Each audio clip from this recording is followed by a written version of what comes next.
নরসিংদীর রায়পুরা উপজেলার দুর্গম চরাঞ্চল মির্জারচর ইউনিয়ন।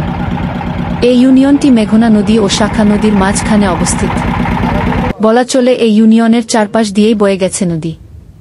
বিশেষ করে বর্ষা মৌসুমে এলাকার চারপাশেই পানি থইথি করে।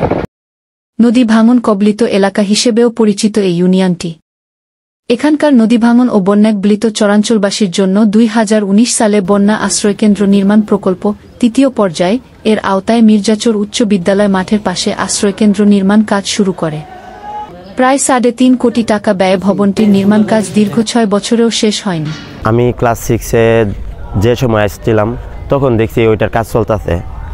ওইটার কাজ চলার 2 মাস নাকি 3 মাস পর থেকে এই স্কুলের কাজ ধরছে। স্কুলের কাজ কমপ্লিট হয়ে গেছে, কিন্তু এখন আমি 10-এ পড়ি, এখন ওইটার কাজ কমপ্লিট হয়েছে না, আশ্রয়কেন্দ্র কাজটা।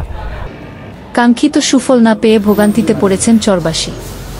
উল্টো অরক্ষিত ভবনটি এখন পরিণত হয়েছে বখাটে ও মাদকসেবীদের অভয়ারণ্যে। বখাটে ছেলেরা এখানে এসে মদ বলতে নেশা পান করে।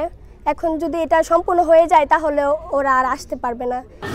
সরেজমিনে গিয়ে দেখা গেছে মির্জাচর উচ্চ বিদ্যালয় মাঠের পাশে 3 তলা বিশিষ্ট দাঁড়িয়ে থাকা ভবনটি বাইরে থেকে দেখে মনে হয় কোনো পরিত্যক্ত স্থাপনা।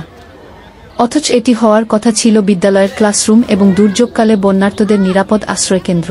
প্রথমে ভবনটির ভিতরে ঢুকতেই চোখে পড়ে ময়লা আবর্জনাসহ নোংরা পরিবেশ। সিডিকোটায় পানি জমে শেওলা পড়ে বিভিন্ন আগাছা জন্মেছে। শুধু সিডিকোটায় নয়, অনেক রুমের ভিতরেও শেওলা পড়ে দেয়ালে আগাছা জন্মাতে দেখা গেছে। সিমেন্ট কম ব্যবহারের কারণে ভবনের অনেক স্থানেই দেয়াল থেকে খসে পড়েছে টাইলস। 3 তলা বিশিষ্ট এ ভবনটির প্রধান ফটকসহ কোনো রুমেই দরজা না থাকায় এখানে মাদকসেবীদের আনাগোনা বেশি। তারা এখানে নির্বিঘ্নে মাদক সেবন সহ বিভিন্ন অপরাধমূলক কর্মকাণ্ড পরিচালনা করছে। বলা চলে এ ভবনটি এখন অপরাধপ্রবণ মানুষের অভয়ারণ্যে পরিণত হয়েছে।